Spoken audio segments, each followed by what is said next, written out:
Bem-vindos a mais um episódio do Fut Talks, o seu espaço do pensar estratégico no futebol. Todas as semanas, nós da Universidade do Futebol trazemos para você uma personalidade que vem contribuindo nessa jornada de profissionalização e transformação do futebol brasileiro.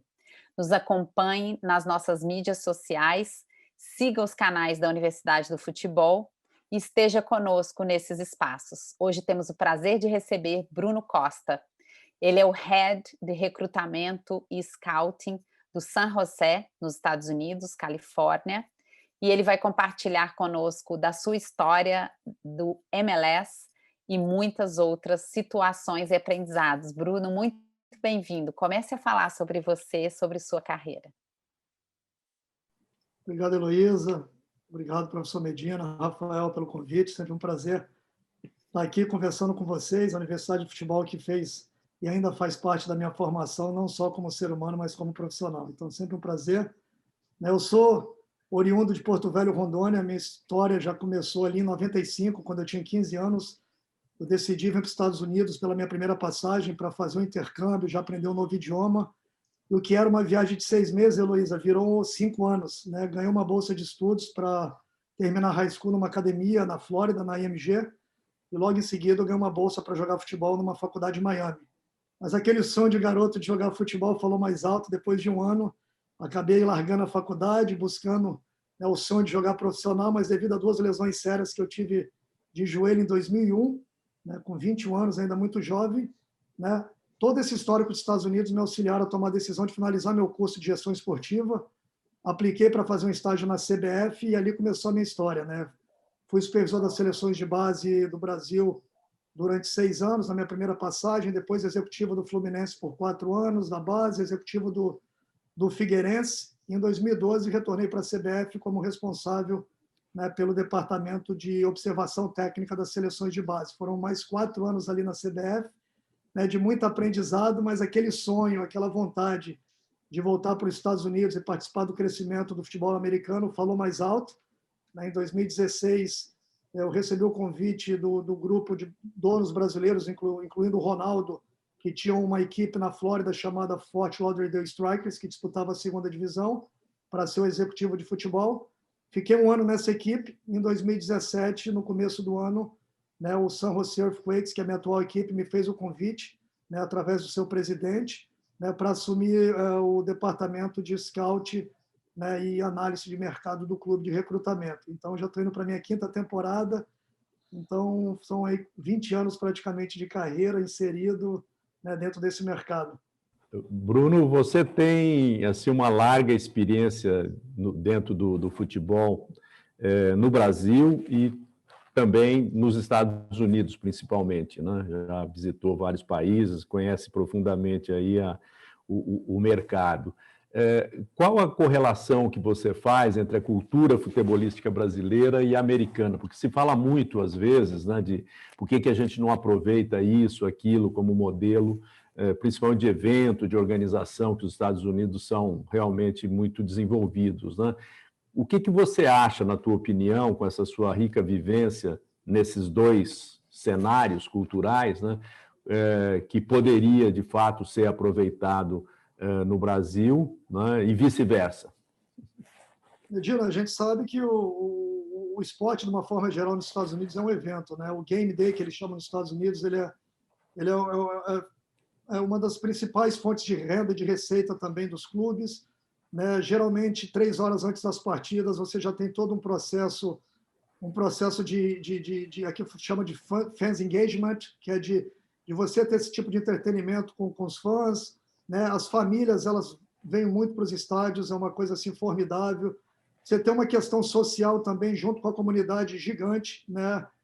Isso é muito. Os donos dos clubes da liga hoje, eles precisam ter essa ligação com a comunidade muito grande, é uma coisa que é predeterminada pela liga. Então, as categorias de base dos clubes, o departamento de marketing, todos os departamentos são muito inseridos do que acontece dentro da comunidade. Então, esse ambiente, o jogo, ele é importante, ele é o ponto final de um dia de evento que a gente acaba tendo aqui nos Estados Unidos. Um pouco diferente do Brasil, onde a gente sabe que o jogo em si aquela cobrança, de uma certa forma também, é difícil a gente encontrar tantas famílias hoje nos estádios brasileiros devido à violência, devido a outras questões que a gente acaba acompanhando. Então, por isso, né, do esporte americano, de uma forma geral, criar esse ambiente tão propício para o aspecto familiar. É uma coisa que eu sinto muito. Né? Eu, no Brasil, quando trabalhei no Fluminense, me recordo, era muito difícil levar alguns familiares para os jogos. A gente sabe que a cobrança era muito grande, dependendo do resultado da partida. Então, a gente sente muita falta, né, desse ambiente um pouco mais familiar e um pouco mais educativo, né, dentro do futebol brasileiro. Eu acho que a gente poderia pegar isso dos Estados Unidos. Por outro lado, a paixão do brasileiro pelo futebol é uma coisa realmente incrível, né? E se a gente conseguisse unir a paixão do brasileiro, né, com essa organização, né, que a gente vê dentro dos Estados Unidos, seria o cenário perfeito. Bruno, até alguns anos atrás, aí, quando a gente falava em Liga Norte-Americana, a gente sempre pensava nos medalhões aí que esse mercado atraía, né? Pirlo, Drogba, Kaká, Ibrahimovic. A gente está vendo um movimento, pelo menos a gente está aqui no Brasil, percebe um movimento agora diferente, de contratação aí de jovens promessas. 2 exemplos aqui são os brasileiros, aí, o Brenner e o Thales Magno. Queria que você comentasse um pouco sobre isso. Se é realmente uma mudança aí de política de contratação ou é um pensamento do brasileiro que agora viu 2 promessas nacionais virem aí para esse mercado? Não, foi uma grande pergunta. Eu até tentando explicar. A MLS, a primeira temporada foi em 96. Eles chamavam de MLS 1.0. Né? Foi quando a MLS começou, pós-Copa do Mundo de 94. Né? Na chegada do Beckham, em 2007, foi quando a MLS, eles chamam de MLS 2.0, né? Que foi quando a MLS começou a externar, né, o seu produto internacionalmente. Eles precisavam de uma figura, foi quando começou a figura do jogador designado, né, que aqui chama designated player, que é o jogador especial acima do teto salarial. Né? Naquela época só existiam 10 equipes da MLS, então todo esse crescimento da MLS ele foi com um planejamento estratégico muito bem elaborado. A partir de 2015 começou o que eles já chamam de MLS 3.0, onde foi inserido o allocation money, que é um dinheiro intermediário dentro da liga para que você pudesse contratar atletas, né, num valor orçamentário aí de 500, 600 mil dólares anuais, né, em torno de 50 mil dólares por mês de salário. Né, você já conseguiria aumentar o nível técnico das suas equipes. Naturalmente, né, o investimento nas categorias de base ele começou a ser muito alto também. Né? Hoje, todas as equipes da MLS elas são obrigadas a ter equipes ao menos sub-15 e sub-17. Grande parte das equipes elas já começam ali no sub-12, sub-13. Esse processo também de formar novos atletas facilitou muito isso. E a Liga inseriu um dinheiro também para a contratação de atletas jovens, né? Atletas jovens do mercado internacional. Então, Colômbia, Venezuela, Argentina, Uruguai, somente a América do Sul, de uma forma geral, nos últimos 3, 4 anos já enviaram grandes atletas para os Estados Unidos. Faltava o Brasil, né?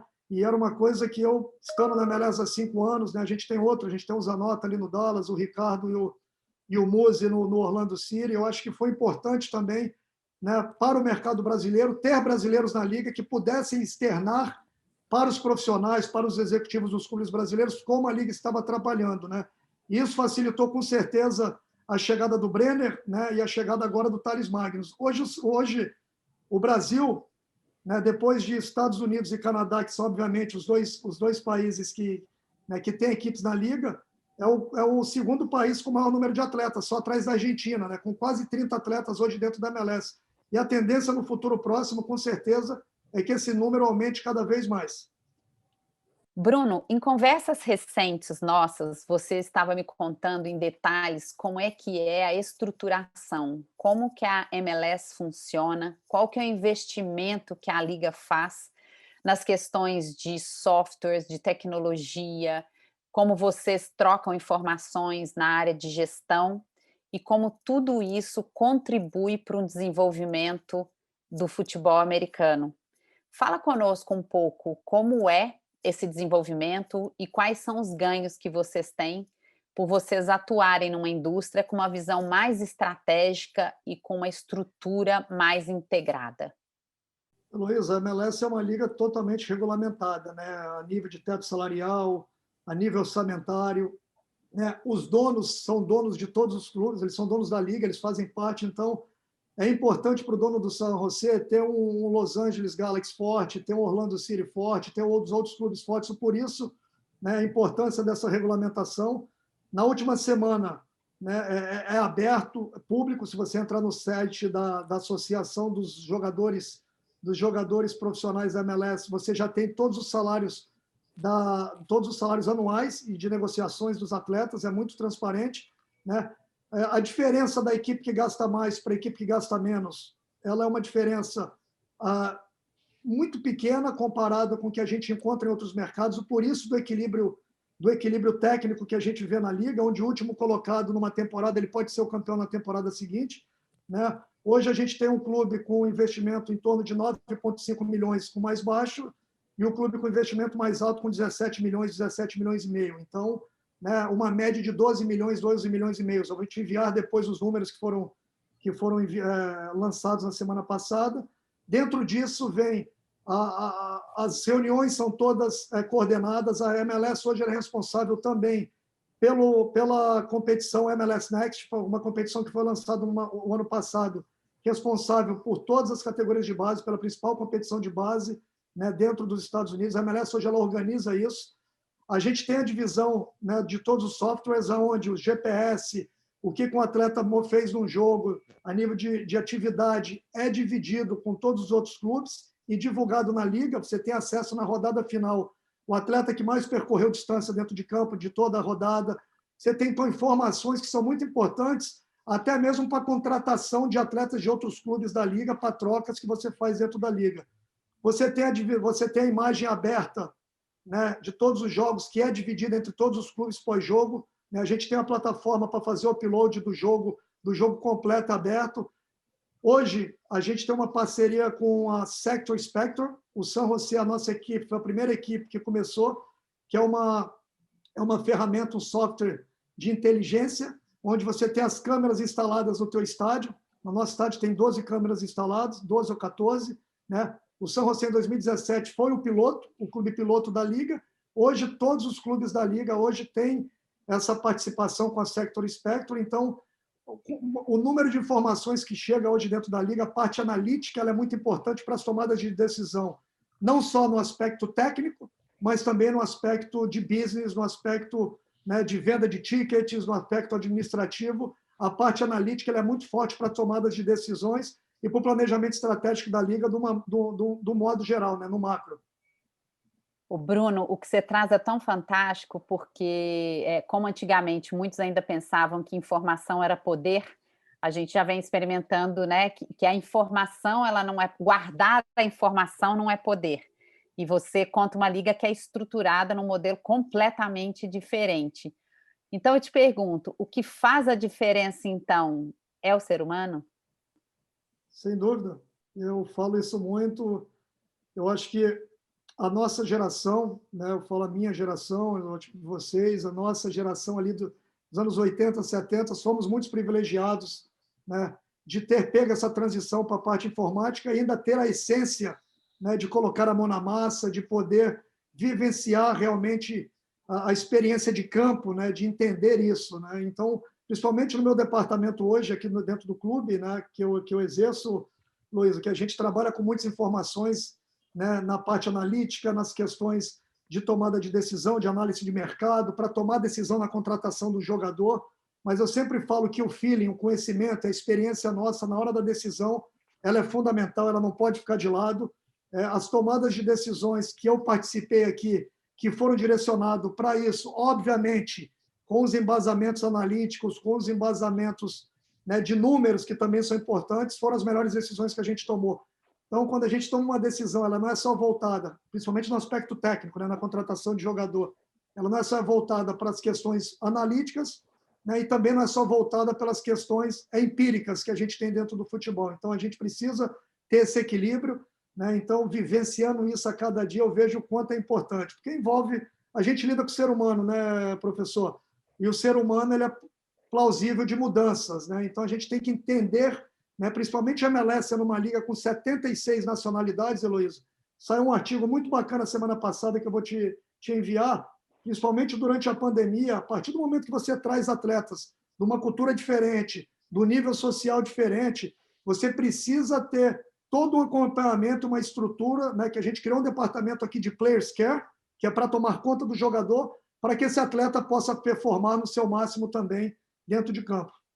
Bruno, nessa linha ainda, como é que você vê essa área que você atua, né, de scouting, de recrutamento, envolvendo também aí toda, de forma mais ampla, análise de desempenho, análise de mercado e o impacto que a tecnologia traz ao crescimento dessas áreas, né?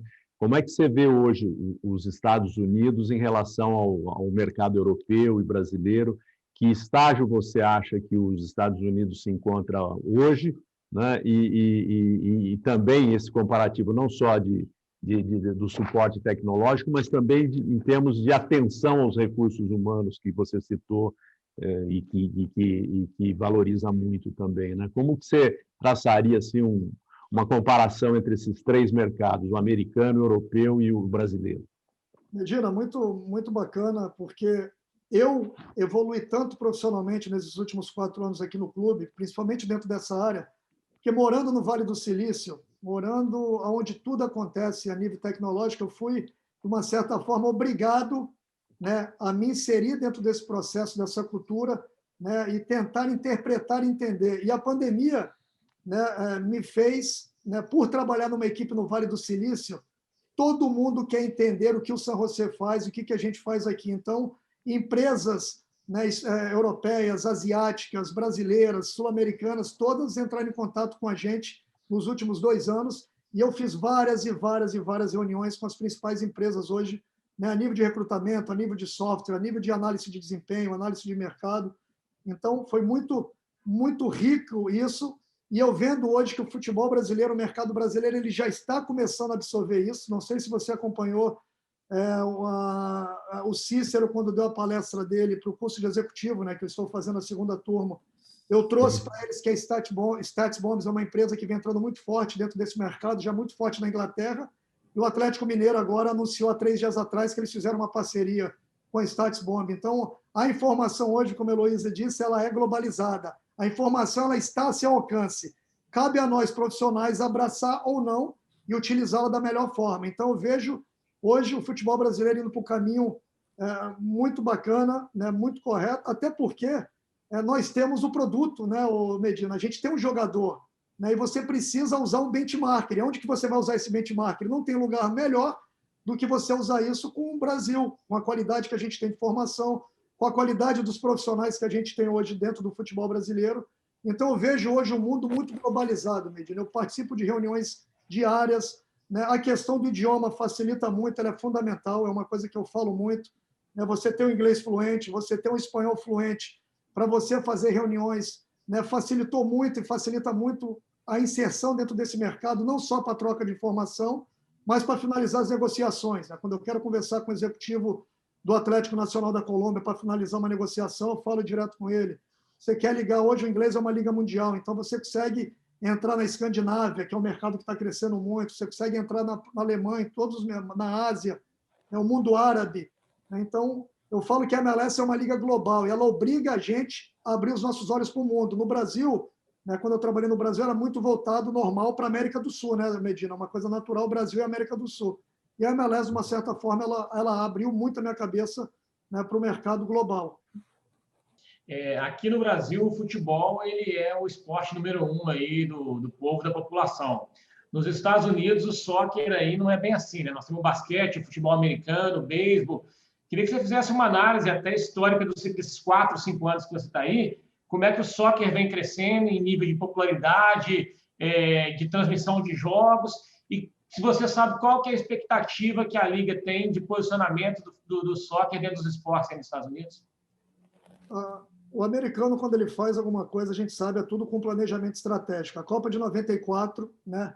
E a Copa de 2022, que vai ser no Catar o ano que vem, era para ter sido nos Estados Unidos. O escândalo da FIFA que a gente acompanhou foi devido à Copa não ter vindo para os Estados Unidos, já era parte do planejamento estratégico da MLS, junto com a US Soccer, que é a Federação Americana de Futebol. Então, por isso, depois, né, a MLS ela teve, junto com a Liga, eles vendo o crescimento da Liga Mexicana e a importância também de desenvolver o futebol no Canadá, eles fizeram aquele bid para 2026 conjunto entre México, Estados Unidos e Canadá para fortalecer não só o futebol dos Estados Unidos, mas também o futebol da América do Norte. Então, isso vai o quê? O porquê? A imigração nos Estados Unidos ela é contínua. É uma imigração que vem nos últimos 30 anos muito grande de países, de imigrantes com nacionalidades, né, oriundas de países que são apaixonados, onde o futebol é o primeiro esporte. Naturalmente, esses imigrantes, quando chegam no país e os seus filhos nascem aqui, eles crescem numa cultura futebolística. Eles crescem num ambiente onde eles torcem para os clubes. E a MLS, hoje, sendo um bom produto, com bons jogadores, né, e com um bom evento, um game day, você insere essa paixão dentro do estádio de futebol e esse garoto começa a torcer para o teu clube. Se você vê hoje, né, a gente tem 14 mil hoje ticket holders, no estádio nosso cabe 18 mil, né, praticamente sold out. Né? O primeiro jogo aberto, o Rafael, da MLS, 100% de capacidade do mundo, na verdade, foi semana passada. O Atlanta colocou 42 mil pessoas no estádio. Né? Foi o jogo com o maior número de pessoas no mundo desde o começo da pandemia. Né? Até 12 anos já é o esporte mais praticado nos Estados Unidos. Né? Tem um estudo, né, que a torcida que acompanha a MLS é entre 21 e 36, 37 anos. Então já tem toda uma parte analítica de estudos para o crescimento da liga nos próximos 30, 40 anos. Então, eu vejo o futebol e a MLS no futuro muito próximo. O futebol já está passando o beisebol, já tem um número disso, já está passando o beisebol, né? Somente atrás do futebol americano, do basquete, né? E do basquete. O hóquei também está ali brigando, mas eu vejo um crescimento realmente muito grande dentro disso. E a Copa do Mundo de 2026 vai alavancar ainda mais. Bacana, Bruno. Obrigado. Bruno, uma pergunta que foge um pouquinho dessa linha que a gente está traçando, mas, de certa forma, acho que é bem pertinente. Né? Quando a gente fala em globalização, a gente fala muito na essência da globalização está a comunicação. Né? Você que domina bem aí, pelo menos 2 idiomas que eu sei, né? Muito bem o inglês e o português, né? Deve ter também um domínio em relação ao espanhol. Né? O que é ser um profissional do século XXI hoje, com esse movimento de globalização, sem saber falar o inglês ou um outro idioma? Né? Porque a gente fala muito, né? Eu me lembro quando eu trabalhava na Arábia, né? A pessoa mais importante para o treinador era o tradutor. Né? Se você não tivesse um bom tradutor, você podia ter uma excelente comissão técnica, mas você não conseguiria fazer o trabalho com a máxima qualidade. Né? Você que tem essa experiência, né, de domínio de idiomas, que recado, que mensagem você passaria para profissionais que querem ser profissionais de ponta e exercer a sua liderança, seja como executivo, como treinador, em toda a sua potência? Que mensagem você daria para essas pessoas? Medina, a gente, como você disse, vivendo no mundo globalizado, o network ele é fundamental para que você possa externar as suas ideias e abrir as suas portas. Né? E o maior exemplo que eu tive comigo foi em 2001, quando eu apliquei para fazer um estágio na CBF. E o principal motivo, né, do meu crescimento ali rápido no começo, como supervisor das seleções de base, foi ter a fluência no inglês e no espanhol já na época.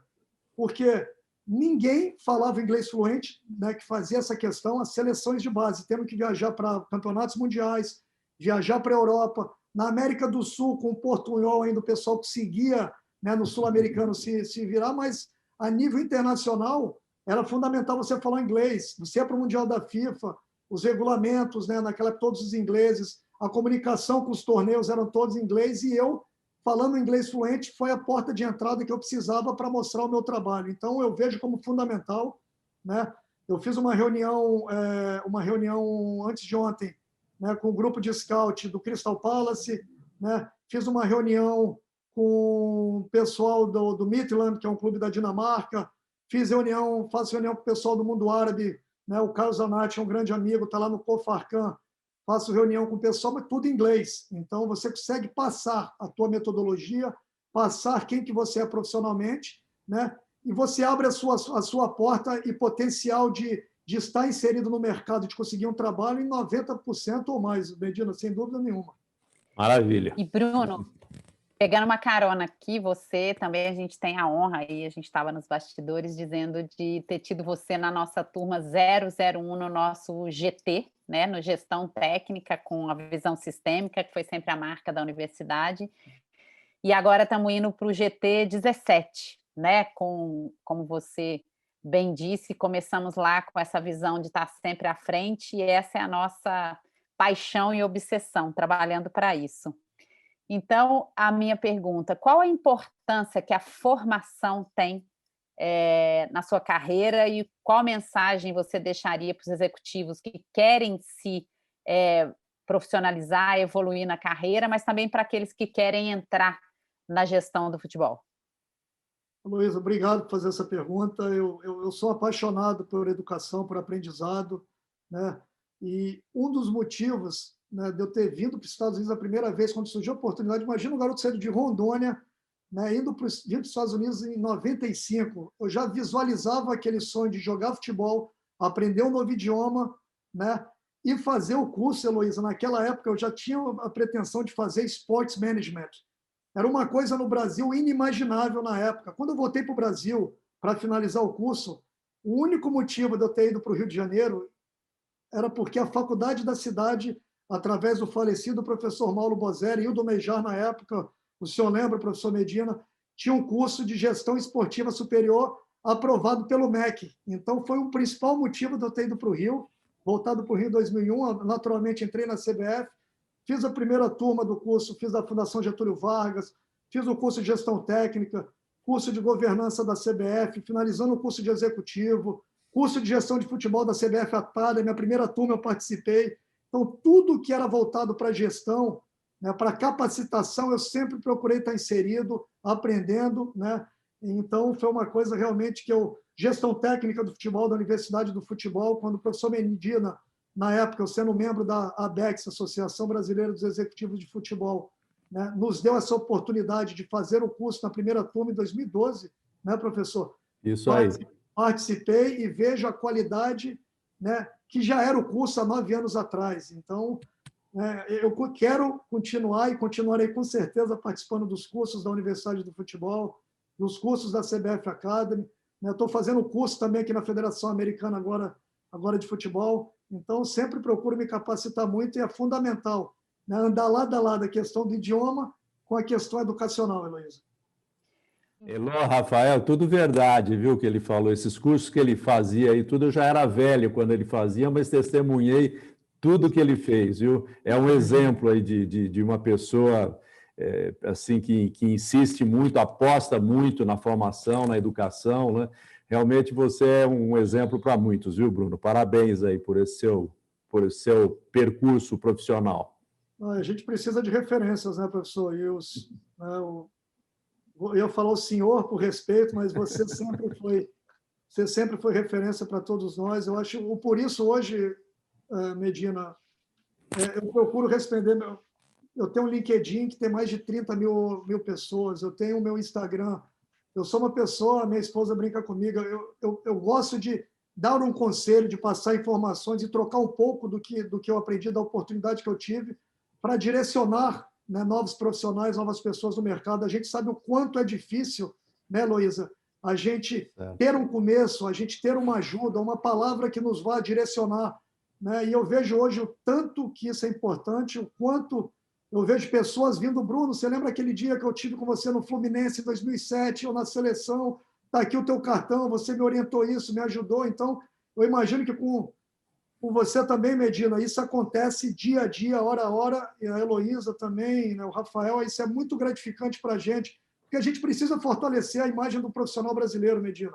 Você que morou fora, né, a gente tem que mostrar para o mundo que a gente não revela não só grandes jogadores, mas que a gente exporta também grandes profissionais. Isso tem acontecido, né? Felizmente. E essa é uma parte do que a gente acredita e investe juntos aqui, todos nós, né? Junto também com profissionais como você, e acredita na transformação, né? Aqui no caso do futebol brasileiro, Bruno. Da minha última pergunta nesse bate-bola, porque a gente vai continuar conectado, você já começa a responder, porque eu te perguntaria, Bruno, se você hoje tivesse sentado aqui no Brasil e tivesse 3 elementos para transformar, para acelerar essa jornada de profissionalização e transformação da indústria do futebol brasileiro, você já deu a primeira forte dica, que é a partir de formação, network, enfim. Então, quais seriam os 2 outros elementos que você mexeria se tivesse com você essa oportunidade de transformação? Eu acho que a questão da ética, para mim, Heloísa, ela é fundamental, né? A gente, muitas vezes, eu já participei de situações naturais. Infelizmente, a gente tem um ciclo, de uma certa forma, vicioso dentro de algumas instituições, algumas entidades, e a gente precisa inserir alguns conceitos éticos e morais que muitas pessoas não estão acostumadas a vivenciar ou a escutar a verdade, né? E, para isso, você precisa ter uma equipe de trabalho multidisciplinar e uma equipe de trabalho realmente preparada. Sozinho, né, como líder, a gente não faz nada. Então, por isso, né, que eu vejo sim no futuro, né, por questões mesmo de querer contribuir, da mesma forma que eu tinha essa visão de retornar para o futebol dos Estados Unidos para ajudar esse crescimento do futebol dos Estados Unidos, eu penso sim no futuro. Né? Tive algumas propostas, obviamente, para retornar para o Brasil, mas achei que não era o momento certo de voltar a implementar alguns conceitos, né, junto com os grandes profissionais que a gente tem hoje dentro do mercado brasileiro, com uma equipe, né, profissional, para que a gente possa, né, criar cases que a gente já vem acontecendo aí. Né? A gente tem, querendo ou não, o Thiago Escuro, que é um grande amigo, irmão, que vem fazendo o curso. Ele é um clube ainda, né, é um clube empresa, mas você inserir esses conceitos num clube associativo, né, num clube de nome, né, num grande clube de futebol brasileiro que a gente vê, caso do Corinthians, do Vasco da Gama, né, um Fluminense que eu tive o prazer de trabalhar, né, você, com certeza, seria gratificante poder passar isso, né, e auxiliar, né, o crescimento e desenvolvimento desses clubes. Eu acho que o aspecto da ética, para mim, ele é muito importante, e liderança. Maravilhoso, são 3 pontos transformadores, onde a gente se conecta para continuar aí nessa jornada juntos. Da nossa parte, foi, de novo, um presente estar com você, ter você como universidade, saiba que ela é e continua sendo casa sua também. Muito obrigada, sucesso aí, espero a gente se ver em breve, né? Obrigado, Heloísa, obrigado, professor Medina, obrigado, Rafael. Quem quiser... Eu acho que é importante, quem quiser fazer alguma pergunta, me adicionar ali no Instagram, Bruno Costa 80, fácil, né? Pode me mandar pergunta. E quem estiver por São José, a partir de junho, julho, acredito, que já esteja liberado 100% aqui, o estádio já está liberado 30%, então serão muito bem-vindos quem vier aos Estados Unidos fazer uma visita ao clube. Por favor, me mande uma mensagem para conhecer a estrutura do clube, vivenciar um pouco do Game Day também, que a gente comentou tanto, né, e entender o que a gente está fazendo aqui. Então, professor Medina, Heloísa, Rafael. A Heloísa conhece bem a região da Califórnia, aqui o norte da Califórnia, a gente já conversou sobre isso. Será principalmente muito... o vinho, viu, Bruno? Principalmente o vinho já morei em do Napa Valley, já morei em Fresno, Medina. Esse case é para o bastidor mesmo, em agronegócio. Mas adoro aí, Bruno. Convite agora é oficial e registrado. A gente vai... Maravilha. Obrigado, Bruno.